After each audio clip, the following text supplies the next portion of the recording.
ان الحمد للہ نحمده ونستعینه ونستغفره ونعوذ باللہ من شرور انفسنا ومن سیئات اعمالنا من يهده الله فلا مضل له ومن يضلل فلا هادي له واشهد ان لا اله الا الله وحده لا شريك له واشهد ان محمدا عبده ورسوله اما بعد فان خير الحديث كتاب الله وخير الهدي هدي محمد صلى الله عليه واله وسلم وشر الامور محدثاتها وكل محدثة بدعة وكل بدعة ضلالة وكل ضلالة في النار.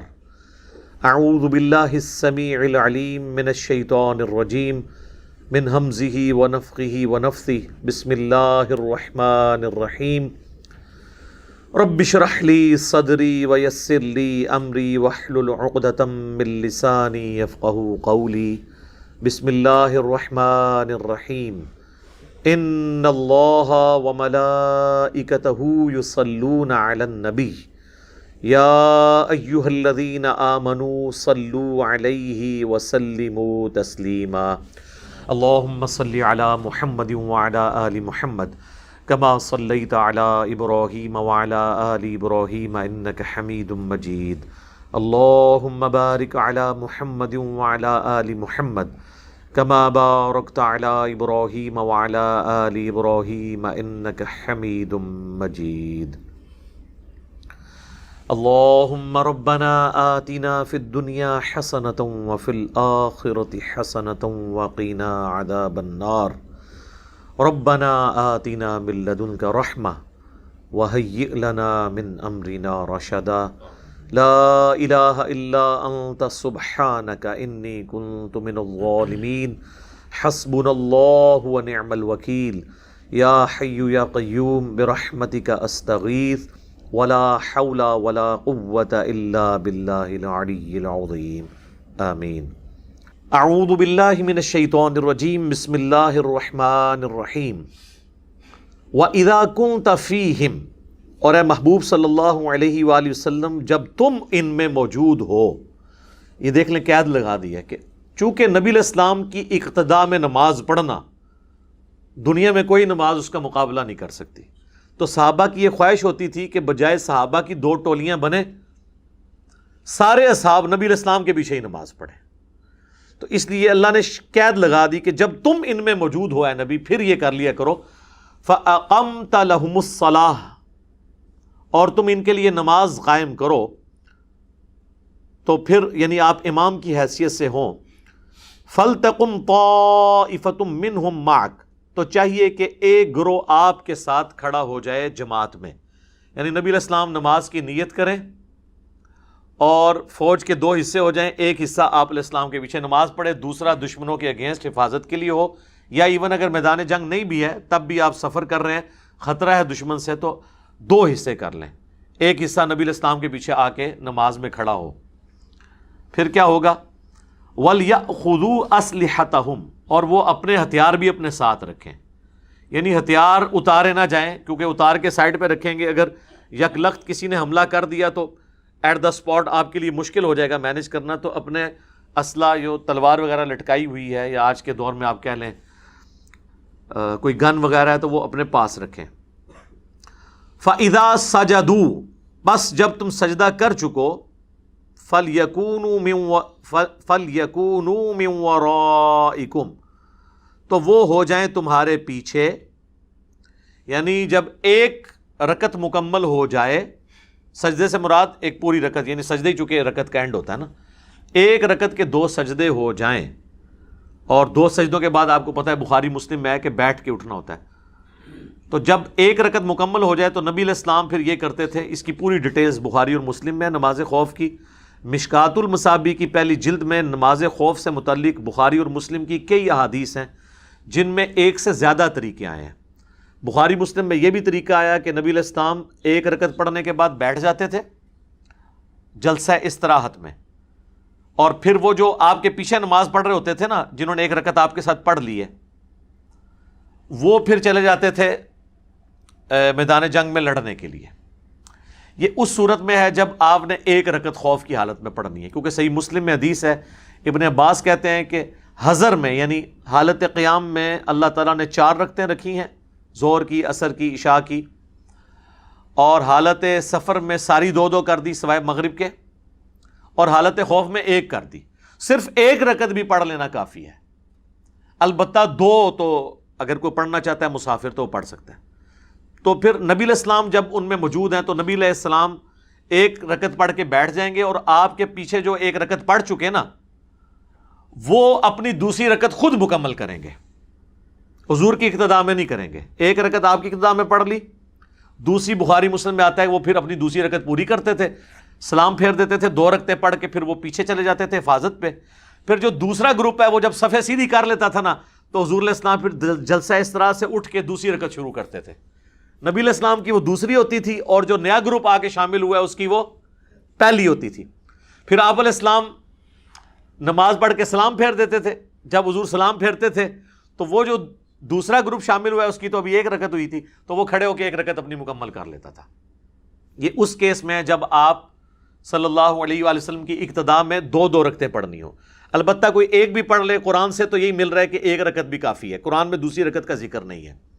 تو 1 رکعت، اور صحیح مسلم کی حدیث سے سپورٹیو ہے ابن عباس کا قول کہ قیام میں اللہ نے 4 رکعتیں رکھی، سفر میں شروع سے 2 تھیں، بلکہ شروع میں تو قیام میں بھی 2 تھیں، حضر کے اندر بعد میں 4 ہو گئیں، اور خوف کی حالت میں 1 رکھی.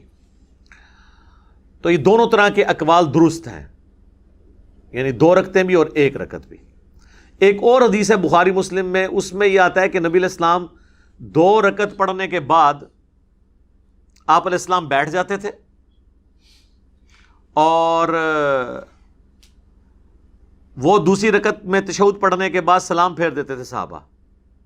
پھر حضور تیسری رکعت کے لیے اس وقت کھڑے ہوتے تھے جب کہ دوسرا گروپ آ کے آپ کے پیچھے نیت کر لیتا تھا. تو حضور علیہ السلام 4 پڑھتے تھے، اور جو آپ کے پیچھے گروپ ہیں 2 کے، وہ 2 کر کے اپنی مکمل کر لیتے تھے. پہلے ایک گروپ نے 2 پڑھ لی، پھر دوسرے گروپ نے 2. تو یہ سارے صلاۃ الخوف کے طریقے بخاری مسلم میں رپورٹ ہوئے ہیں. اور یہ یعنی نبی علیہ السلام کی مبارک ایک سمجھ لیں شان ہے ان آیات کے اندر کہ نبی علیہ السلام کے پیچھے نماز پڑھنا چونکہ صحابہ کے لیے بہت اہمیت کی حامل تھی، تو اللہ کے نبی علیہ السلام کو اللہ نے کہا کہ ان کیس جب آپ ہو نا تو پھر یہ کر لیا کریں، باقی بعد میں یہ ضروری نہیں ہے. اس سے آسان طریقہ بھی ہو سکتا تھا کہ فوج کے 2 گروپ ہی کر لیے جائیں، پہلے ایک نماز پڑھ لے پھر دوسرا پڑھ لے. اتنی جو ایک تکلیف کاٹنی ہے اس اعتبار سے کہ ایک پڑھا پھر وہ پیچھے ہوا، تو وہ اس کی شرط اس لیے لگائی وَإِذَا كُنْتَ فِيهِمْ، اے نبی جب تم ان میں موجود ہو. تو یہ چونکہ آپ کے پیچھے نماز پڑھنے کی سعادت سمجھتے ہیں تو یہ نہیں چاہتے کہ ہم کسی اور کے پیچھے پڑھیں. یہ تو ہے بھی انسان کی کم بختی ہے کہ اللہ کے نبی موجود ہوں کسی مجلس میں اور آپ کسی اور کے پیچھے نماز پڑھ رہے ہوں، تو یہ تو کوئی نہیں چاہے گا. تو یہ نبی علیہ السلام کے لیے اسپیسیفکلی یہ صلاۃ الخوف کا آیا کہ جب حضور موجود ہوں تو پھر اس طریقے سے ہوگا. صلی اللہ علیہ وآلہ وسلم. صلاۃ بر محمد وآل محمد، اللہم صلی علی محمد وعلی آل محمد. فَإِذَا سَجَدُوا، جب وہ سجدہ کر چکیں، فَلْيَكُونُوا مِنْ وَرَائِكُمْ، تو وہ پیچھے ہو جائیں. وَلْتَأْتِ طَائِفَةٌ أُخْرَى، اور پھر دوسرا گروپ آ جائے، لَمْ يُصَلُّوا، جس نے ابھی تک نماز نہیں پڑھی، فَلْيُصَلُّوا مَعَكَ، تو وہ اب وہ آپ کے ساتھ نماز پڑھ لے. وَلْيَأْخُذُوا حِذْرَهُمْ وَأَسْلِحَتَهُمْ، اور وہ اپنے بچاؤ کا سامان اور اپنا اسلحہ ہتھیار بھی اپنے ساتھ رکھیں. یعنی دونوں کو کہا جا رہا ہے کہ اسلحے سے آپ نے بے پرواہی اختیار نہیں کرنی، کیونکہ سیکیورٹی تھریٹ تو ہے، اور وہ اس کا ذکر آ گیا. وَدَّ الَّذِينَ كَفَرُوا لَوْ تَغْفُلُونَ عَنْ أَسْلِحَتِكُمْ، کافر تو یہ طاق میں ہیں، یہ تمنا رکھتے ہیں کہ ذرا تم اپنے اسلحے سے غافل ہو، وَأَمْتِعَتِكُمْ، اور اپنے ساز و سامان سے، فَيَمِيلُونَ عَلَيْكُمْ مَيْلَةً وَاحِدَةً، تو وہ سب کے سب تم پر یک بار ہی ٹوٹ پڑے. یعنی وہ چاک مطلب اس طاق میں بیٹھے ہوئے ہیں کہ اسلحہ نہ ہو تو یہ، اور یہ ظاہر ہے کہ اس وقت آپ کو پتہ ہے کہ مسلسل فتح مکہ تک 7-8 سال تک وار ہی رہی ہے. بیچ میں بیٹل فیلڈ ضرور ہوئی ہیں لیکن وار رکی نہیں ہے. ہم تو کہتے ہیں نا 2 ہجری میں بدر ہوا، پھر 3 ہجری میں احد ہوا، پھر 5 ہجری میں خندق ہوا، 6 ہجری میں صلح حدیبیہ، 7 میں غزوہ خیبر اور 8 ہجری میں فتح مکہ. یہ بیچ میں جو سن مس بھی ہے نا، اور جنگوں کے علاوہ بھی جو بیٹل فیلڈز کے علاوہ بھی مسلسل حالت جنگ تھی. چھوٹے چھوٹے غزوات بھی ہوتے تھے، جھڑپیں بھی لگی رہتی تھی. یہ سمجھیں مدینی دور پورے کا پورا جنگوں پہ ہے. بیٹل فیلڈز ہیں یہ، battle of Badr, battle of Uhud, battle of Khandaq. لیکن اس دوران بھی تھا وار جو ہے نا، وہ ہجرت مدینہ سے لے کر فتح مکہ تک مسلسل مشرکین عرب کے ساتھ جاری رہی ہے، وار نہیں رکی. تو اس لیے سفر میں بھی خطرہ ہوتا تھا کہ وہ لوگ حملہ کر دیں. وَلَا جُنَاحَ عَلَيْكُمْ إِنْ كَانَ بِكُمْ أَذًى مِّن مَطَرٍ، اور کوئی حرج نہیں تم پہ اگر تمہیں تکلیف ہو بارش کی وجہ سے، او کنتم مرضی، یا تم مریض ہو، ان تضعوا اسلحتکم، کہ اپنے ہتھیار اتار کر رکھ دو. یعنی آپ کوئی بندہ مریض ہے، کسی کو زخم ہوا ہے، بخار کی حالت میں ہے، اور اس حالت میں وہ زرہ اتارنا چاہتا ہے، خود پہنا ہے وہ اتارنا چاہتا ہے، یا اس نے تلوار لٹکائی ہے تو اتار کے سائڈ پہ رکھ لے ریلیکس ہونے کے لیے، اس بندے کے لیے ہے، باقی عام بندوں کے لیے نہیں. وَخُذُوا حِذْرَكُمْ، اور دشمن کی نقل و حرکت سے ہوشیار رہو. یہ آیت کا وہ ٹکڑا ہے جو آپ کو پاکستان کے ہر کینٹ ایریا میں لکھا ہوا نظر آئے گا، بیجز کے اوپر لکھا ہوا نظر آئے گا. کیا لکھا ہوتا ہے وہاں پہ؟ خُذُوا حِذْرَكُمْ، اپنے دشمن سے ہوشیار رہو. ان اللہ اعد للکافرین عذابا مہینا، بے شک اللہ تعالیٰ نے کافروں کے لیے ذلیل و خوار کر دینے والا عذاب تیار کر رکھا ہے. وَلِعَوْذُ بِاللَّهِ تَعَالَى اللہم لا تجعلنا منہم آمین، اللہم اجرنا من النار آمین. اب ظاہر ہے یہ نماز خوف کی حالت میں ہے، وہ کتنے خشوع خضوع سے کو پڑھ سکتا ہوگا؟ ہر وقت موت کا بھی ڈر لگا ہوا ہے، تو انسان گلٹ تو فیل کرتا ہے کہ جی اس سفر میں نے یہ نمازیں پڑھی یار، ہوتے ہر ٹائم دھیان اس پاس ہی لگ گیا سی. تو اس کی کمپنسیشن پھر آگے آ رہی ہے. فَإِذَا قَضَيْتُمُ الصَّلَاةَ، جب تم نماز ادا کر چکو، فَاذْكُرُوا اللَّهَ قِيَامًا وَقُعُودًا وَعَلَىٰ جُنُوبِكُمْ. اب ریلیکس ہو گیا. نماز تو ظاہر پروٹوکول کا ہے نا، نہ آپ نے دائیں بائیں دیکھنا ہے، نہ کوئی اس طریقے سے آپ کے پاس کوئی اس وقت CCTV کیمرہ تھے کہ اس پہ نظر پڑ جائے. ویسے امام بخاری نے ایک تعلیقاً روایت لی ہے، سیدنا عمر کہتے ہیں کہ بعض اوقات میں اپنے جنگ کی پلاننگ بھی نماز میں کر رہا ہوتا ہوں. جی ہاں، ظاہر ہے جس بندے نے پوری دنیا کو آگے لگایا ہوا ہو تو آپ سوچ سکتے ہیں کہ اس کے دماغ پہ کتنا سٹرین ہوگا. دونوں سپر پاورز ڈھیر کی ہیں تو ہر وقت اس کو مینج بھی تو کرنا ہے. بعض اوقات جنگی پلاننگ کے لیے آپ کو بڑا کچھ کرنا پڑتا ہے. تو اللہ تعالیٰ بھی کہہ رہا ہے صلاۃ الخوف کے بعد گلٹ آئے گا، ظاہر ہے ذہن میں تو آتا ہے. تو جب تم بعد میں ہونا تو اٹھتے بیٹھتے اللہ کو یاد کرتے رہا کرو، اور کروٹوں پہ لیٹے، تاکہ تمہاری ذکر کی برکت سے نماز کی کمزوری کی کمپنسیشن ہوتی رہے. فَإِذَا اطْمَأْنَنْتُمْ، اور جب تم اطمینان حاصل کر لو دشمنوں کی طرف سے، فَأَقِیمُوا الصَّلَاةَ، پھر لمبی لمبی نمازیں پڑھو سکون سے. ٹھیک ہے. ان الصلاۃ کانت علی المؤمنین کتابا موقوتا، بے شک نماز مومنین پر مقررہ وقت کے اندر فرض کی گئی ہے. یہ آیت کا ٹکڑا بیسیکلی اس پورے پورشن میں یہ کر رہا ہے کہ کوئی یہ کہہ سکتا ہے کہ خوف کی حالت ہے تو کٹھی کر کے ایک اور نمازاں پڑھ لو 8-10 دن بعد. تو اس کا جواب دیا جا رہا ہے کہ نماز میں زیرو ٹالرنس ہے، یہ اپنے وقت کے اندر پڑھنی ہوگی. چاہے جنگ ہے، نماز کی کوئی معافی نہیں ہے، چاہے حالت امن ہے، اس لیے کہ اللہ نے اسے مقررہ وقت کے اوپر فرض کیا ہے. لہٰذا حالت جنگ میں بھی کوئی یہ پلی نہیں لے سکتا کہ میں کٹھی کر کے بعد میں نمازیں پڑھ لوں گا. صلاۃ الخوف اس طریقے سے پڑھیں گے، لیکن نماز کا ٹائم نہیں گزرنا چاہیے. اب آپ کو اس کی سمجھ آئی کہ اس آیت کا کانٹیکسٹ کیا ہے، کہ یہاں پہ یہ آیت کا ٹکڑا کیا کر رہا ہے. بخاری مسلم میں حدیث ہے، غزوہ خندق کے موقع پر نبی علیہ السلام کی عصر کی نماز قضا ہو گئی تھی. ظاہر حالت خوف اتنی تھی کہ مسلمانوں کی مین پاور بھی بڑی تھوڑی تھی،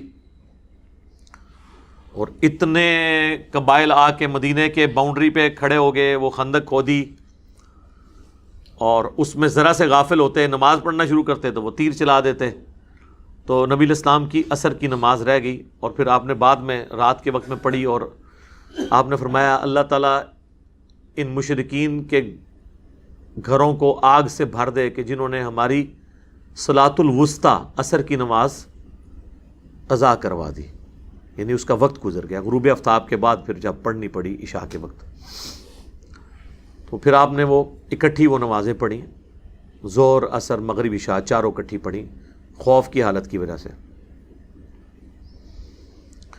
اس آیت کے اوپر انشاءاللہ تفصیلی گفتگو کروں گا، پہلے میں اس ٹاپک کو کمپلیٹ کر لوں۔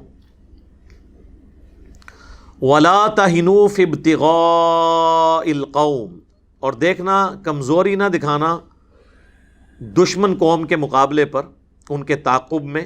ان تکونوا تعلمون فإنهم يعلمون كما تعلمون، دیکھو اگر تمہیں اس جنگی زندگی کے دوران تکلیفیں اٹھانی پڑ رہی ہیں تو تمہارے مخالفین بھی کوئی سکون سے نہیں بیٹھے، وہ بھی اسی تکلیف سے گزر رہے ہیں، لیکن ساتھ دیکھیں پھکی کتنی بڑی آئی ہے۔ وَتَرْجُونَ مِنَ اللَّهِ مَا لَا يَرْجُونَ، اور تم اللہ سے وہ امیدیں لگائے بیٹھے ہو جو کافروں کو نہیں ہیں، یعنی جنت تو انہوں لبڑی ہیں، تکلیف دونوں کو کاٹنی پڑ رہی ہے۔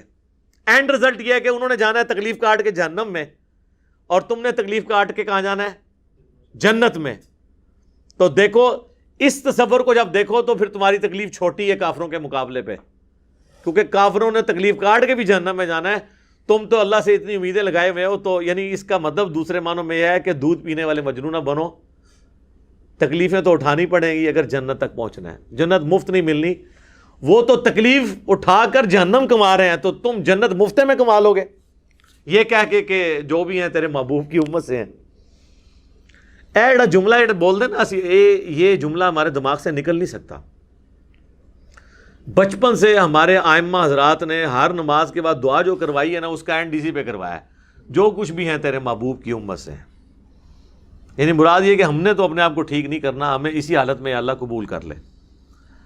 اور اللہ تعالیٰ دیکھیں کیا کہہ رہا ہے کہ یہ نہیں کہنا کہ جو کچھ بھی ہے تیرے محبوب کی امت سے ہیں، بلکہ یہ تکلیفیں سہنی ہیں، اور اللہ تعالیٰ کہہ رہا ہے یہ کوئی احسان نہیں کر رہے ہو میرے اوپر، ان تکلیفوں کے بعد تمہیں جنت ملنے والی ہے۔ اور دیکھو تمہارے مخالف بھی تو سکون کی زندگی کوئی نہیں گزار، سر گردن انہوں نے بھی کٹوائی ہیں نا، ابو جہل نے نہیں گردن کٹوائی؟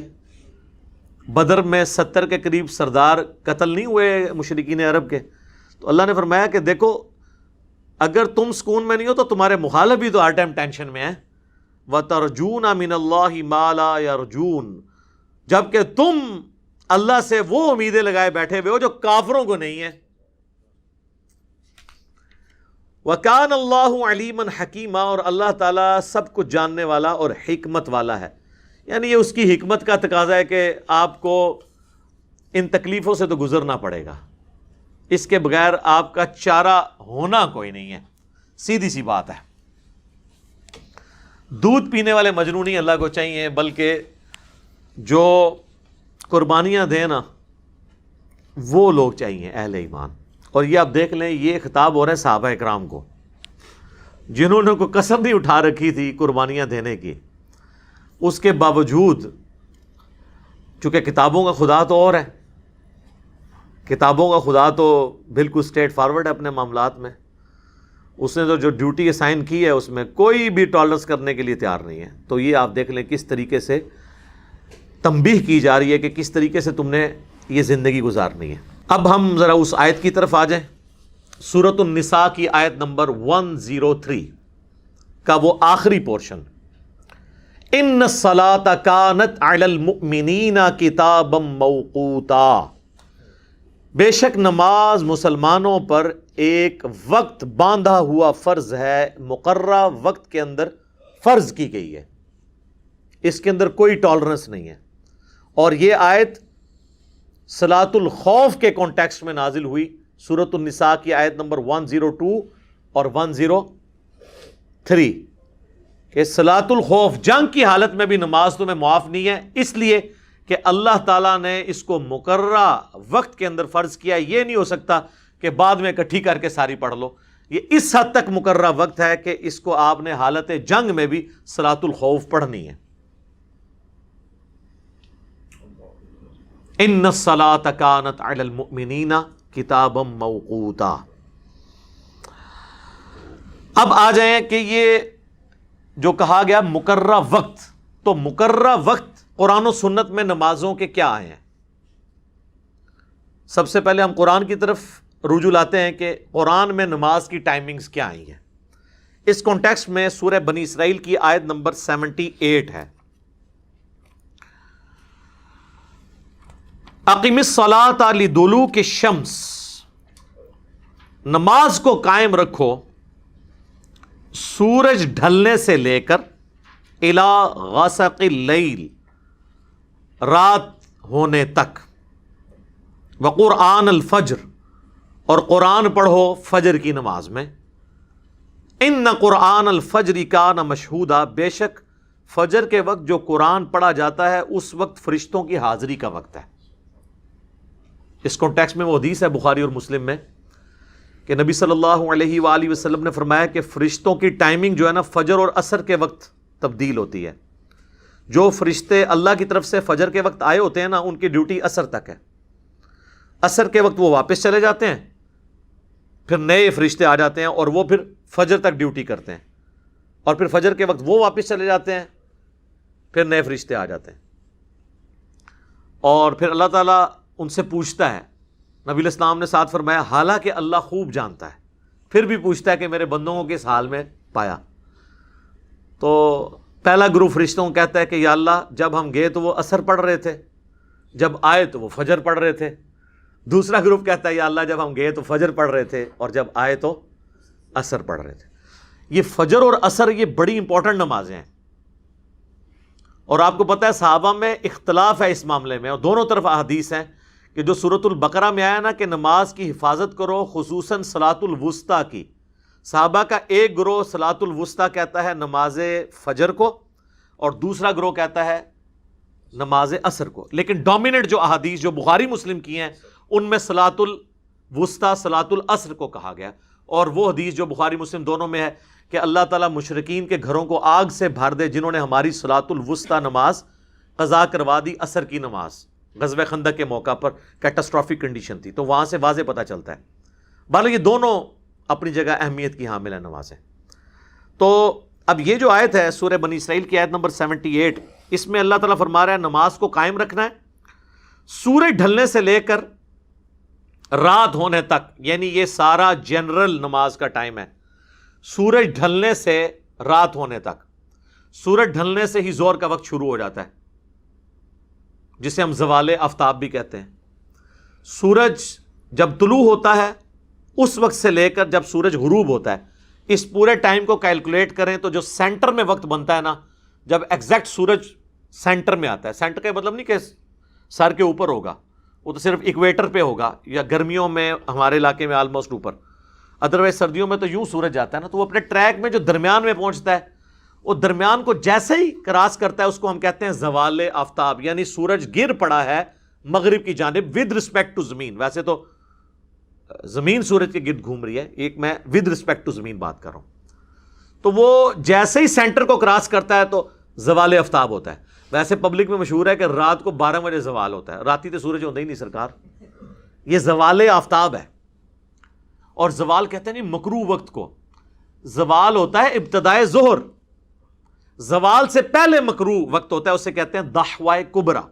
جب ایگزیکٹ سینٹر میں سورج آ جائے نا وہ ہے مکروہ وقت. اس کو جیسے ہی کراس کرے گا 4-5 منٹ بعد ظہر کا وقت شروع ہو جائے گا. میں ڈیٹیل سے بعد میں اس ٹائمنگ پہ بھی بات کرتا ہوں. اور اس کے بعد پھر عصر کا وقت. تو یہ جو آیا نا کہ سورج ڈھلنے سے لے کر یعنی زوال ہونے سے لے کر اس میں ظہر عصر آ گئی، الی غسق اللیل رات کے مکمل ہونے تک، جو اندھیرا چھانے تک، اس میں مغرب اور عشاء ہو گئی، وقرآن الفجر، اور یہ فجر کی نماز الگ ہوگی. تو قرآن میں نماز کی 3 ٹائمنگ آئیں. کون سی؟ اور یہ 3 بھی ویسے میں اس کی یعنی تفصیل کے لیے بیان کروں، ادروائز وہ اکٹھا بیان ہوا ہے. ظہر اور عصر اکٹھی، مغرب اور عشاء اکٹھی، اور اس کے بعد فجر. اسی کو سپورٹیو سورہ طٰہٰ کے اندر بھی ایک آیت ہے، لیکن وہ نماز کے حوالے سے نہیں، جنرل ہے، ذکر کے حوالے سے، اس میں اگر نماز بھی کرنا چاہیں تو وہاں پہ بھی اسی طریقے سے الفاظ ہیں۔ وَاصْبِرْ عَلَىٰ مَا يَقُولُونَ، اے نبی صبر کیجئے جو کچھ یہ کہتے ہیں آپ سے، وَسَبِّحْ بِحَمْدِ رَبِّكَ، اور اپنے رب کی تسبیح کیجئے، حمد کے ساتھ تسبیح بیان کیجئے، قبل طلوع الشمس، سورج طلوع ہونے سے پہلے، تو کون سی نماز ہوئی؟ فجر۔ وقبل غروبها، اور غروب ہونے سے پہلے کون سی نماز ہوئی؟ عصر اور ظہر، دونوں بیچ میں آ جائیں گی۔ ومن آناء اللیل، اور رات کے حصوں میں بھی، رات کے پھر دو حصے آپ کر لیں، شروع کا رات کا حصہ غروب آفتاب کے بعد مغرب، اور اس کے بعد عشاء کی نماز۔ فسبح واطراف النہار، اور جو دن کے دو کنارے ہیں ان کی طرف بھی۔ اب دن کے دو کنارے اگر زوال آفتاب سے پہلے لیا جائے اور بعد والا لیا جائے تو پھر آپ اشراق چاش کے نفلی نماز کر لیں، اور اگر دو کنارے پورے دن کے لیے جائیں تو پھر ایک کنارے پہ مغرب ہے، دوسرے کنارے پہ فجر ہے، تو اس میں سے بھی تین ہی اوقات نکلتے ہیں۔ لعلک ترضی، تاکہ تم راضی ہو جاؤ، یعنی نماز جو ہے نا وہ غم دور کرنے والی چیز ہے نا۔ واستعینوا بالصبر، استعینوا بالصبر والصلاۃ ان اللہ مع الصابرین، نماز اور صبر کے ذریعے اللہ کی مدد چاہو، بے شک اللہ تعالیٰ صبر کرنے والوں کے ساتھ ہے۔ تو یہ نماز کی آگے تین ٹائمنگ۔ اب آ گیا جو لوگ کہتے ہیں جی ہم نے سنت کو اور حدیث کو نہیں لے کے چلنا، تو قرآن میں تو نماز کی آئی تین ٹائمنگ، اور نمازوں کے نام بھی اس طرح نہیں آئے سوائے دو نمازوں کے، صلاۃ الفجر اور صلاۃ العشاء۔ وہ سورۃ النور میں آتا ہے کہ تین اوقات ہیں جس میں آپ کسی کے گھر نہیں جا سکتے، وہاں ہے صلاۃ الفجر سے پہلے اور صلاۃ العشاء کے بعد اور دن کے وقت، وہاں پہ دو نمازوں کا ذکر آیا، صلاۃ الفجر اور صلاۃ العشاء۔ یہ دو نمازیں ہیں جن کا نام قرآن میں ہے۔ صلاۃ العصر کوئی نہیں ہے، وہ ویسے سورۃ العصر کو وہ کہتے ہیں والعصر ان الانسان لفی خسر، وہ تو اللہ نے زمانے کی قسم یاد فرمائی ہے، عصر کے وقت کی نہیں، وہ اوور آل زمانے کی ہے۔ صلاۃ العصر کا لفظ نہیں ہے وہاں پہ، صلاۃ کے ساتھ دو ہی نمازوں کا ذکر ہے پورے قرآن میں، صلاۃ الفجر اور صلاۃ العشاء، وہ بھی سورۃ النور میں۔ ظہر، عصر اور مغرب ان نمازوں کے نام نہیں آئے۔ تو جو لوگ کہتے ہیں ہم نے حدیث یہ سنت کی طرف نہیں جانا، وہ تو نمازوں کے نام بھی نہیں ان کو پتہ، ابھی تو رکعتوں کی اور پڑھنے کے طریقے کی اور اس میں پڑھنا کیا ہے وہ تو آپ چھوڑ ہی دیں، یہ اس قابل ہی نہیں کہ ان کے اوپر بھی کوئی لیکچر ریکارڈ کروایا جائے، کوئی بنیاد ہو تو بندہ آگے چلے بھی نا، یہ تو ٹائم کا ضیاع ہے، وہ سنت سے آپ کو ملتا ہے۔ تو سنت کو ماننا، قرآن کو ماننا ہے، کیونکہ قرآن نے ہمیں حکم دیا ہے من یطع الرسول فقد اطاع اللہ، جس نے رسول اللہ کی اطاعت کی اس نے گویا اللہ کی اطاعت کی۔ الحمدللہ۔ تو یہاں سے آپ کو نماز کی ٹائمنگز بھی پتہ چل گئی، تین ہیں، کون سی؟ فجر بالکل الگ ہے، ظہر، عصر اور مغرب اور عشاء۔ اب آپ ظلم کی انتہا دیکھیں کہ اہل سنت میں سے چند فنیٹک قسم کے لوگ شیعہ کو یہ کہہ رہے ہوتے ہیں کہ جی قرآن میں تو آیت ہے ان الصلاۃ کانت علی المؤمنین کتابا موقوتا، بے شک نماز مسلمانوں پر وقت باندھا ہوا فرض ہے، لہٰذا اگر آپ نے ظہر عصر کٹھی پڑھتے ہیں آپ یا مغرب عشاء تو یہ تو آپ وقت ہی نہیں کر رہے، قرآن میں تو ہے۔ تو سر قرآن تو وقت بھی تین بتا رہا ہے نا، پانچ تو بتا ہی نہیں رہا، پانچ کی تفریق تو آئی ہے احادیث کے اندر۔ یہ آیت تو شیعہ آپ کے خلاف پیش کرتے ہیں کہ اگر یہ آیت قرآن سے لے رہے ہیں پھر نماز کی ٹائمنگ بھی پھر قرآن سے لیں، قرآن میں تو یہ تفصیلات نہیں آئی ہیں۔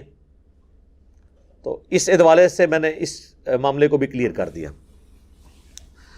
باقی اہل سنت اور اہل تشیع کا اجماع ہے کہ نمازیں پانچ ہیں، شیعہ پانچ ہی پڑھتے ہیں لیکن وہ جمع کر کے پڑھتے ہیں، لیکن ان کے نزدیک بھی افضل پانچ نمازوں کو الگ پڑھنا ہے، ان کی فقہ کی کتابوں میں ہے، ان کے علماء کے باقاعدہ ویڈیوز ہیں، بلکہ پاکستان کے دینی مسالک جو میں نے بتایا تھا، جو ایک شیعہ عالم ہے ثاقب اکبر صاحب، انہوں نے تمام مکاتب فکر کے بڑے علماء کے انٹرویوز کر کے کتاب لکھی، اور وہ اسلامی نظریاتی کونسل نے اس کتاب کو پرنٹ کروایا تھا، تو ان کی یعنی اسائنمنٹ تھی وہ، تو خیر پھر جب تیار ہو گئی تو وہ پیچھے ہٹ گئے، تو پھر انہوں نے خود سے اسے پرنٹ کروا دیا کہ اتنی محنت کی ہے۔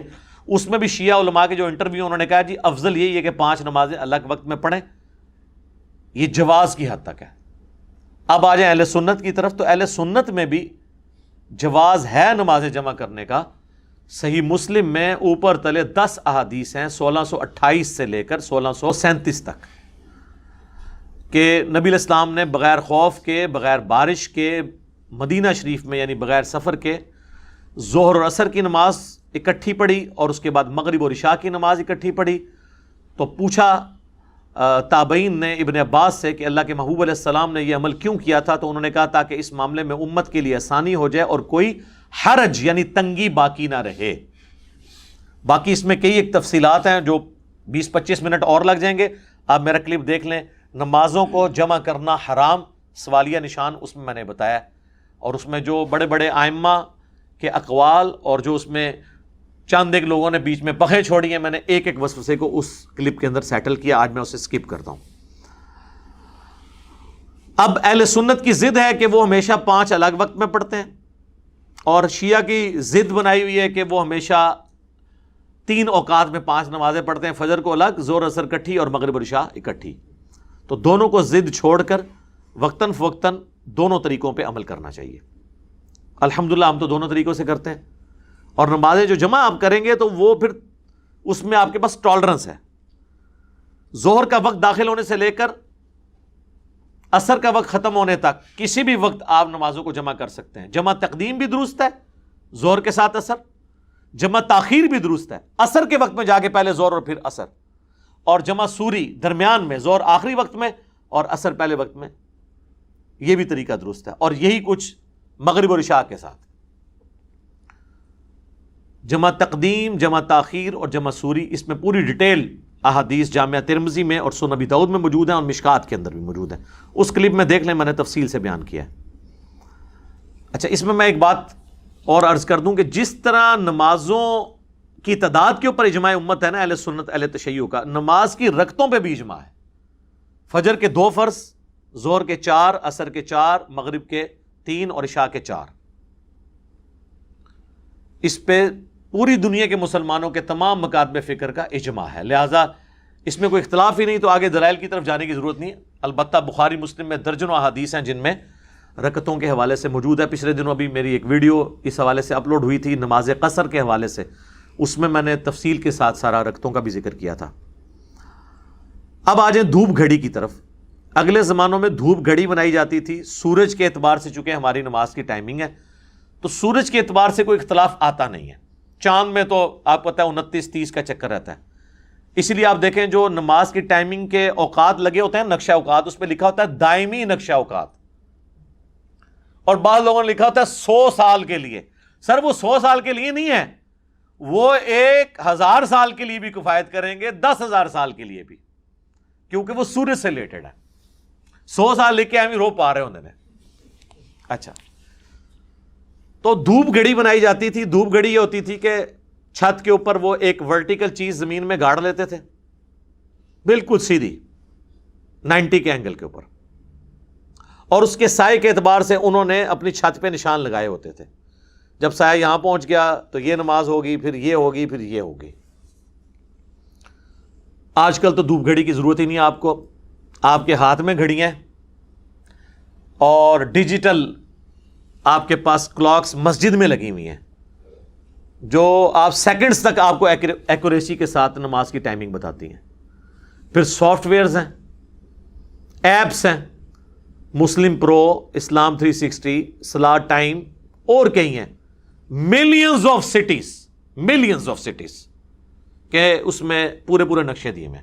اور گوگل میں آپ ویسے ہی لکھیں، آج آپ جا کے لکھیں جناب سن رائز یا فجر یا ظہر ان جیلم ٹوڈے، وہ آپ کو تاریخ کے ساتھ بتا دے گا، گوگل خود بتائے گا، حافظہ اللہ تعالی۔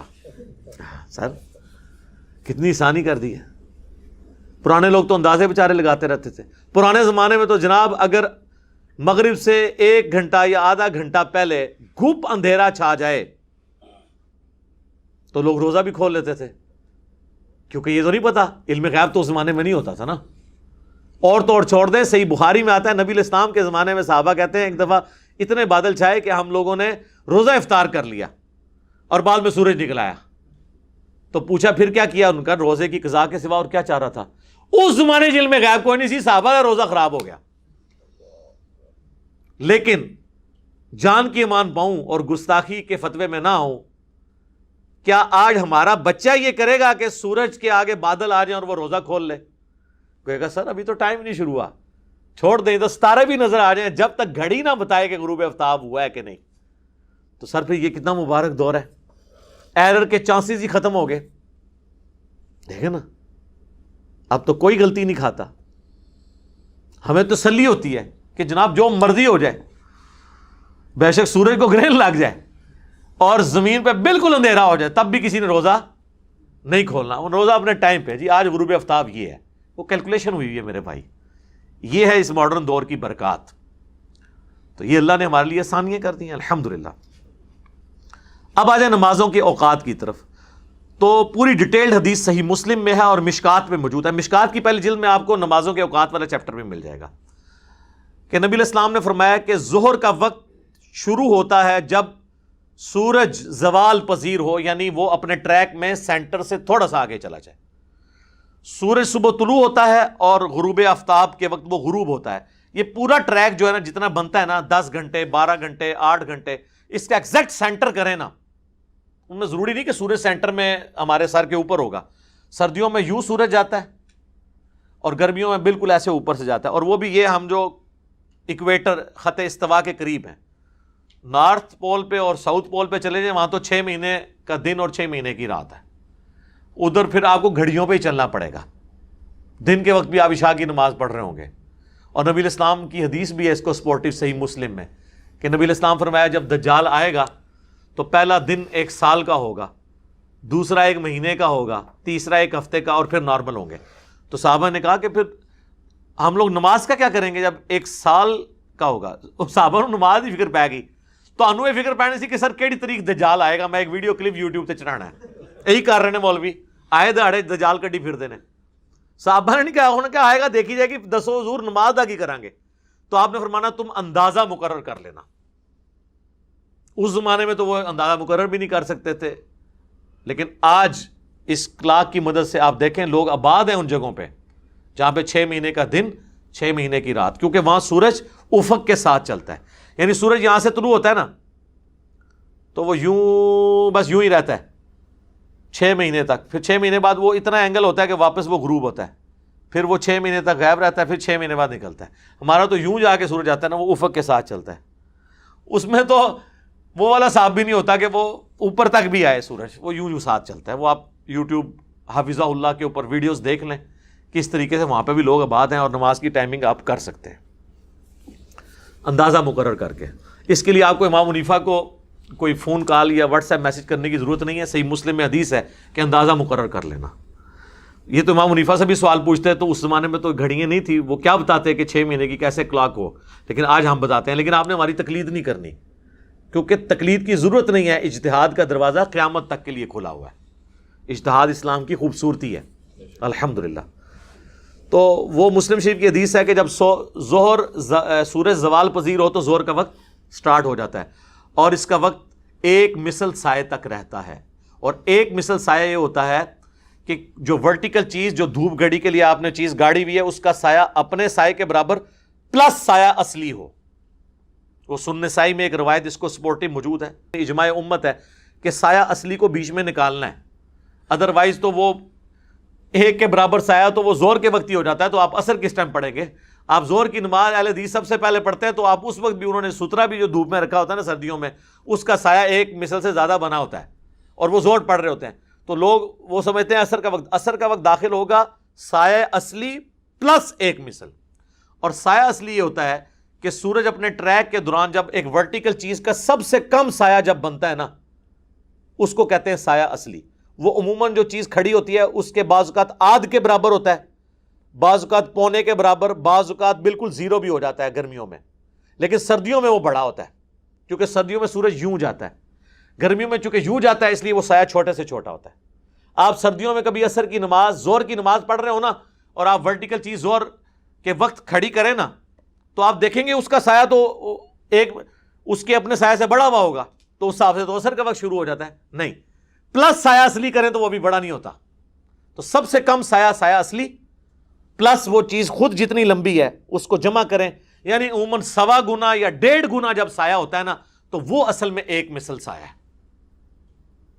اور 2 مثل ہوگا جب اس میں ایک اور ورٹیکل چیز کے لینتھ کے برابر جمع کریں۔ تو یہ آپ کو پتا ہونا چاہیے، سایہ اصلی پلس جو ہے وہ اس کے برابر سایہ، تو یہ 1 مثل ہوگا۔ تو نبی علیہ السلام فرمایا جب 1 مثل ہے تو عصر کا وقت شروع ہو گیا اور ظہر کا وقت ختم ہو گیا، اور پھر یہ وقت رہے گا سورج کے زرد ہونے تک، آلموسٹ 2 مثل تک، اور پھر مغرب کا وقت شروع ہوگا جب غروب آفتاب ہو، اور یہ رہے گا شفق کے غائب ہونے تک۔ شفق وہ سرخی ہے جو غروب آفتاب کے بعد مغرب کی طرف ظاہر ہوتی ہے، وہ آلموسٹ ہمارے سب کانٹیننٹ میں 1 گھنٹہ 20 منٹ سے لے کر 1 گھنٹہ 40 منٹ تک ٹائم رہتا ہے۔ اتنا ٹائم رہتا ہے مغرب کا۔ یہ جو لوگ کہتے ہیں ستارے نظر آ گئے جی ٹائم ختم، اور ستارے تے اللہ تو بندے ہو مغرب دی زانا ٹائم ہی نظر آ رہے ہوندے نے، تے زانا تو پہلے ٹائم ختم ہو جاتا ہے۔ وہ افضل وقت یہ ہے کہ کثرت سے ستارے نظر نہ آئے۔ وہ ابو داؤد میں، ترمذی میں، سنن اربعہ میں یہ حدیث موجود ہے، مشکات میں بھی، کہ اس سے پہلے پڑھنا افضل ہے۔ البتہ مغرب کا وقت کم از کم انڈیا، پاکستان، بنگلہ دیش میں 1 گھنٹہ 20 منٹ رہتا ہے، اور زیادہ سے زیادہ 1 گھنٹہ 38 منٹ، 1 گھنٹہ 40 منٹ تک، یعنی 1.25 گھنٹہ تو آپ کہیں نہیں گیا مغرب کا وقت ہمارے ان ایریے کے اندر۔ وہ کہتے ہیں نہیں جی وہ تارے نظر آ جان، تارے نماز پڑھتے ہیں نظر آ جاندے نے، اور کئی لوگ تو 15-20 منٹ بعد بھی آئے، وہ کہتے ہیں جی قضا ہوگی مغرب۔ سر مغرب نہیں قضا ہوندی، فجر تک نہیں قضا ہوندی ہوندے، جو ساڑی ویڈیوز آئی ہیں تو ویسے 1.25 گھنٹے تک تو ویسے ہی قضا نہیں ہوندی۔ پھر عشاء کا وقت داخل ہوگا جب وہ شفق غائب ہو جائے، اور صحیح مسلم کی حدیث ہے کہ وہ وقت رہے گا آدھی رات تک، اور رات کیا ہوگی؟ غروب آفتاب سے لے کر فجر کا وقت داخل ہونے تک، یہ جو پورا بنتا ہے نا اس کو سینٹر کریں وہ آدھی رات ہے۔ لیکن اس میں کچھ ٹالرنس موجود ہے، وہ ٹالرنس یہ ہے، سب سے پہلے تو آ جائیں آپ عصر کے وقت میں۔ یہ بات ٹھیک ہے، نبی علیہ السلام نے کہا کہ آخری وقت سورج کے زرد ہونے تک ہے، یعنی آدھا پونا گھنٹہ یا گھنٹہ پہلے تک، لیکن وہ افضل وقت ہے، کیونکہ دوسری طرف بخاری اور مسلم میں حدیث ہے جس نے غروب آفتاب سے پہلے 1 رکعت بھی عصر کی پا لی اس نے عصر کی نماز پا لی، اور جس نے فجر طلوع ہونے سے پہلے 1 رکعت پا لی اس نے فجر کی نماز پا لی۔ تو اس کا مطلب ہے کہ وہ تو بالکل ایج پہ بھی آپ پڑھ سکتے ہیں۔ انفی حدیث آدھی لیتے ہیں کیونکہ انہوں نے نماز عصر لیٹ سے پڑھنی ہوتی ہے، کہتے ہیں حدیث میں دیکھیں نا لکھا ہوا ہے کہ 1 رکعت بھی اگر آپ نے پا لی نا غروب آفتاب سے پہلے تو آپ کی عصر کی نماز ہو جائے گی۔ تو سر جو دوسرا حصہ ہے وہ تو آپ لے ہی نہیں رہے۔ ان کے نزدیک تو اگر آپ نے سلام بھی طلوع آفتاب سے پہلے نہیں پھیرا تو آپ کی نماز خراب، ختم۔ پورا سورج نکلنے سے 1 سیکنڈ بعد بھی سلام پھیرا تو نماز ختم۔ تو سر اس پوری حدیث میں ہے کہ 1 رکعت بھی پا لی آپ نے سورج نکلنے سے پہلے، اور دوسری رکعت سورج نکلنے کے دوران ہوئی تو آپ کی نماز ہو جائے گی۔ عصر میں مانی ہوئی ہے وہی حدیث، اور فجر میں چھوڑی ہوئی الگ حدیث ایک ہے۔ سر سامنے سب کچھ پتا ہے نا، کیوں؟ کیونکہ نام ہے وابی، نام ہے بابی، میں ہوں مسلم علمی کتابی، یہ بکش باتیں۔ باقی زرد ہو جائے تو وہ ناپسندیدہ ہے۔ صحیح مسلم میں حدیث ہے منافق کی نشانی ہے کہ سورج کے ڈھلنے کا انتظار کرتا ہے، اور جب سورج زرد ہونے لگتا ہے تو جلدی سے وہ ٹھونگے مار کے نماز پڑھ کے تو فارغ ہو جاتا ہے، اور اس میں اللہ کا ذکر بھی بہت تھوڑا کرتا ہے۔ تو یہ ہو گیا، یہ ٹالرنس ہو گئی عصر کے وقت میں۔ عشاء کے وقت میں بھی ٹالرنس ہے۔ عشاء کا افضل وقت آدھی رات تک ہے، حالانکہ مسلم میں تو الفاظ ہیں آدھی رات تک رہتا ہے، لیکن وہ افضل وقت ہے، کیونکہ دوسری طرف احادیث ہیں بخاری مسلم میں، نبی علیہ السلام نے فرمایا مجھے امت کی مشقت کا خیال نہ ہو تو میں 1/3 رات تک عشاء کو لیٹ کرنے کا حکم دے دوں، لیکن مجھے بچوں اور عورتوں کا خیال ہے۔ یہاں تو 1/3 رات ہے، اور ترمذی، ابو داؤد، نسائی، ابن ماجہ میں آیا کہ میں آدھی رات تک عشاء کو لیٹ کرنے کا حکم دے دوں۔ تو اگر مسلم کی حدیث کے تحت آدھی رات کو وقت ختم ہو جاتا ہے تو نبی علیہ السلام کیوں کہہ رہے ہیں کہ میں آدھی رات کو عشاء پڑھنے کا حکم دوں؟ تو وہ پھر ہمیں دوسری حدیث سے کلیئر ہوتا ہے جو حضرت ابو ہریرہ کا قول ہے، اور حضرت ابو ہریرہ وہ راوی ہیں جنہوں نے نماز کے اوقات کی حدیثیں نبی علیہ السلام سے روایت کی ہیں، اور ان کا قول صحیح سند سے شرح معانی الاثار جسے طحاوی شریف کہتے ہیں، جو حنفیوں کے لیے بھی بہت معتبر کتاب ہے، کیونکہ امام طحاوی 321 ہجری میں فوت ہوئے، اور وہ یعنی حنفی اسکول آف تھاٹ کو فالو کرتے تھے، مقلد نہیں، اس اسکول آف تھاٹ کو فالو کرتے تھے. تو وہ صحیح سند سے لے کر آئے ہیں کہ حضرت ابو ہریرہ کہتے ہیں کہ جس نے فجر کا وقت داخل ہونے سے پہلے عشاء پڑھ لی تو اس نے عشاء کے اندر کوئی دیری نہیں کی. تو عشاء کا وقت فجر کا وقت داخل ہونے تک رہتا ہے، اور امت کی اکثریت اسی پہ متفق ہے، سنی شیعہ کی اکثریت، سوائے چند ایک اہل حدیث کے، وہ اس معاملے میں تھوڑی سختی کرتے ہیں. باقی سب کا اتفاق ہے، اور میرا بھی یہ موقف ہے کہ وہ افضل وقت ہے آدھی رات تک. ادروائز فجر کا وقت داخل ہونے تک رہتا ہے. اور اس سے آپ کو پتہ چلا کہ ہمارے بزرگ عشاء کے وضو سے فجر کیسے پڑھتے ہوں گے. وہ فجر کا وقت داخل ہونے سے آدھا گھنٹے پہلے اٹھ کے پہلے عشاء پڑھتے ہوں گے، پھر اسی وضو سے فجر پڑھ لیتے ہوں گے، پوری رات جاگ کے نہیں، 40 سال تک. پھر میں اور پاسے ٹور پاؤں گا. اور 40 سال والا میرا کلپ بھی آپ دیکھ لیں، اس میں میں نے پوری انجینئرنگ کی ہے اس کی. تو یہ ٹالرنس عشاء کے وقت کے اعتبار سے بھی آپ کو یہاں پہ مل جاتی ہے، اور کتنی آسانی ہے اس کے اندر. باقی اس میں افضلیت والا ایشو رہتا ہے، جس کے اوپر اہل حدیث کہتے ہیں جی بخاری مسلم میں حدیث ہے نبی علیہ السلام خوب اندھیرے میں فجر پڑھتے تھے. تو سر ترمذی میں ہے کہ وہ سورج روشن ہوتے وقت پڑھتے تھے. سورج روشن سے مراد ہے جو یعنی روشنی پھیلتی، سورج ابھی نکلتا نہیں تھا. تو صحابہ میں بھی اختلاف ہے، یہ افضلیت غیر افضلیت کا مسئلہ ہے. اسی طریقے سے عشاء کو لیٹ پڑھنا، یہاں پہ تو اہل حدیث کہتے ہیں کہ جی فجر اول وقت میں پڑھنی چاہیے. تو سر عشاء تو آپ سب سے جلدی پڑھ رہے ہوتے ہیں، پھر عشاء کو بھی لیٹ کریں. کہتے ہیں نہیں، یہ عوام کی ثانی دیکھنی ہے. تو وہاں پہ بھی اگر حنفی ثانی دیکھتے ہوئے طلوع آفتاب سے آدھا گھنٹہ پہلے فجر پڑھ لیں تو آپ کو مسئلہ کیا ہے؟ ٹائم تو ختم نہیں ہوا ہوتا. تو اگر آپ کو افضلیت کا شوق ہوتا تو آپ پھر عشاء جو ہے نا وہ حنفیوں کے نماز کے ٹائم کے کم از کم 1.5-2 گھنٹے بعد پڑھ رہے ہوتے. وہاں اپنے ثانی دیکھیے فجر میں آپ. اور دوسرے حنفی کیا بے ایمانی کرتے ہیں، وہ کہتے ہیں نہیں اندھیرے میں پڑھ لیتے ہیں، دیکھیں خیال ہی نہیں کرتے عوام کا، اور یہ خلاف سنت ہے. اور جب رمضان آتا ہے تو وہ اہل حدیث سے بھی پہلے فجر کی نماز پڑھ رہے ہوتے ہیں. دیکھیں کیسی کیسی کہانیاں نے، کڈی 2 نمبریاں نے، بڑی خدمات نے بزرگاں دیاں. اللہ دے فضل نال پوری نیک نیتی نال جو جتھے جتھے وہ تانوں نقصان پہنچا سکتے سن نا، کہانی کرا کے اپنے فرقے دی آئیڈینٹی انہوں نے کیتی ہے. ٹھیک ہے، کسر کوئی نہیں چھڈی. پھر کہتے ہیں جناب بزرگوں کے بارے میں بولتا ہے، بزرگ خدمات ہی اتنی ہے کہ بولنا پڑتا ہے. ایک کام بزرگوں نے پایا، نہ پایا ہوتا تو اگے نہ آندا. تو ہر طرف یہ. اسی طریقے سے فجر کی سنتوں کے بارے میں آپ دیکھ لیں، وہ فجر کے بعد پڑھنے نہیں دیتے. کہتے ہیں جی فجر کے بعد اور عصر کے بعد نماز پڑھنا ہی منع ہے. اور سر وہ چند صحابہ کا موقف تھا جو صحیح حدیث کے خلاف ہے، باقی صحابہ اس کو نہیں مانتے.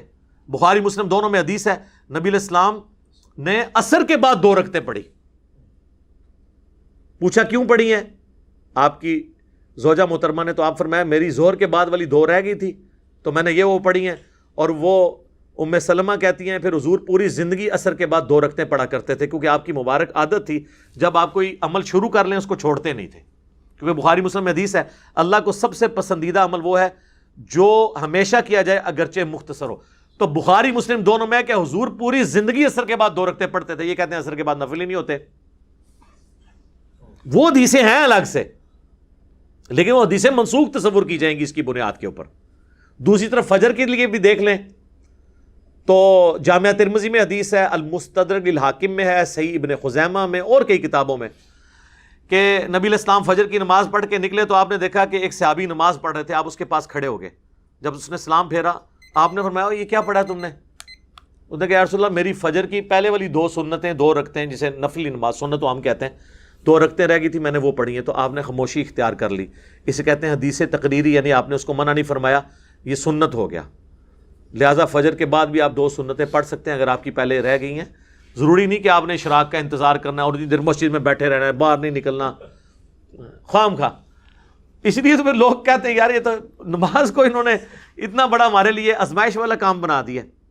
یہ حدیثیں ان کو بھول گئی ہیں کہ نبی علیہ السلام نے اجازت دی ہے تو فجر کے بعد بھی آپ پڑھ سکتے ہیں وہ سنت. اس میں ٹالرنس یہ ہے کہ مطلب آپ جو افضلیت غیر افضلیت کا مسئلہ ہے اس میں جھگڑا نہ کریں.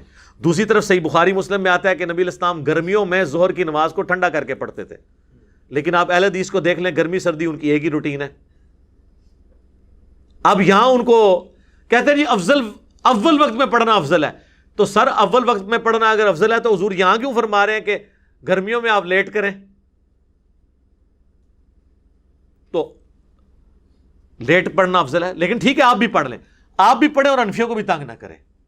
جب نماز کے اندر ٹالرنس ہے کہ ایک وقت شروع سے لے کے ختم ہونے تک کسی بھی وقت کوئی پڑھ لے، اس کی مرضی اللہ نے رکھا ہی اس لیے، حتیٰ کہ صحیح مسلم میں حدیث ہے مشکات میں بھی کہ ایک شخص آیا، اس نے کہا یا رسول اللہ مجھے نماز کی ٹائمنگ پڑھائیں، تو آپ فرمایا تمہارے ساتھ رہو۔ پہلے دن آپ نے ساری نمازیں اول وقت میں پڑھائیں، دوسرے دن آپ نے ساری نمازیں آخری وقت میں پڑھائی، اور فرمایا یہ اول و آخر وقت ہے، اس دوران جس وقت تمہیں ٹائم ملے نا وہ نماز پڑھ لو۔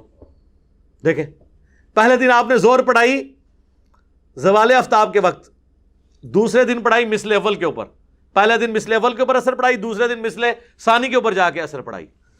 تو اس میں جب اللہ کے نبی نے ٹالرنس دی ہے تو خدا کے لیے امت سے یہ آسانی نہ چھینے اور لوگوں کو تکلیف میں ڈال کے ان پہ فتویٰ بازی والا معاملہ نہ کریں۔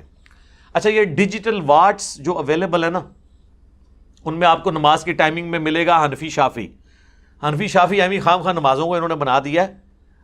حنفی شافی میں کوئی فرق نہیں ہے سوائے عصر کی نماز کے، سنی شیعہ میں بھی کوئی فرق نہیں ہے، وہاں تو عصر کا بھی کوئی رولا نہیں ہے۔ تو وہ جو شافی ٹائم لکھا ہوتا ہے وہ سلیکٹ کیا کریں، کیونکہ عصر کا وقت کا رولا یہ ہے کہ عصر کا وقت حنفی جس وقت کہہ رہے ہیں نا داخل ہوتا ہے، اس کو احادیث سپورٹ نہیں کرتی۔ بخاری سے لے کے ابن ماجہ تک مین سٹریم کی ساری کتابیں پڑھ لیں، عصر کا وقت نبی علیہ السلام کا وہ وقت ہے جس وقت اہل حدیث پڑھ رہے ہیں یا حرمین میں پڑھی جاتی ہے۔ بخاری مسلم دونوں میں حدیث ہے، صحابہ کرام کہتے ہیں کہ عصر کا نماز کا وقت اور مغرب تک جو فاصلہ ہے وہ اتنا ہوتا تھا کہ ہم لوگ عصر کی نماز پڑھنے کے بعد اونٹ نہر کرتے، اس کے 10 حصے کرتے،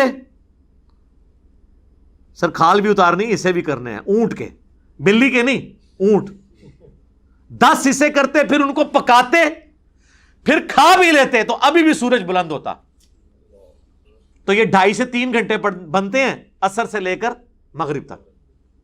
لیکن جب کسی نے نہیں ماننا تو غلام سعود سعیدی صاحب نے شرح صحیح مسلم میں نا اس کی تعبیر، یہ حدیث تو ان کے گلے میں اٹکتی ہے، وہ کہتے ہیں ہو سکتا ہے کہ 1 سے زیادہ ماہر کسائی ملتے ہوں۔ ایڈی وڈی کہانی صحابی دے دماغ ہی سی، جڑا صحابی یہ دس رہا سی ٹائم کیلکولیٹ کرنے واسطے، وہ یہ دس رہا سی کہ 100 بندے مل کے ایک اونٹ ٹاندے ہون گے، پھر تو سر ادھے گھنٹے بھی سارا کچھ کر لین گے، لیکن ہنڈیا پکانے میں کوکر تو نہیں تھا نا، وہ ٹائم چاہیے، وہ کتنا ٹائم کٹاؤ گے؟ تو جب آپ نے نہیں ماننا تو کہتے ہیں کئی ایک ماہر کسائی ملتے ہوں، جبکہ صحابی یہ بتانا چاہ رہا تھا کہ نہر کرنے کے بعد گوشت بنایا جائے، وہ اس کا ٹائم کیلکولیٹ کر رہے تھے۔ ٹھیک ہے، جس طرح صحیح مسلم میں حدیث ہے، عمر بن عاص نے کہا تھا کہ میری قبر پہ اتنی دیر بیٹھے رہنا جتنی دیر ایک اونٹ کو نہر کر کے اس کے گوشت کو تقسیم کیا جاتا ہے۔ ٹھیک ہے، وہ تو یہ نہیں ہے کہ ماہر کسائی ملے اور 15 منٹ بعد آپ قبر سے اٹھ جائیں، یہ تو نہیں بتانا چاہ رہے تھے، وہ 2 ڈھائی 3 گھنٹے کا پیریڈ بتانا چاہ رہے تھے۔ تو میں نے اس کو ساتھ عصر کے وقت کے حوالے سے کلیئر کر دیا کہ اس میں حنفیوں کا مسئلہ یہ ہے، باقی نماز کی وہ ڈیجیٹل ٹائمنگ ایک جیسی ہے، حنفی ہو یا شافی ہو، شافی کو سلیکٹ کریں، جدھر بھی مسلم پرو میں بھی اسلام 360 میں بھی وہی ٹائمنگ جو ہے نا، وہ یعنی قرآن و حدیث سے جو سپورٹیو ہے وہ وہی ٹائمنگ ہے۔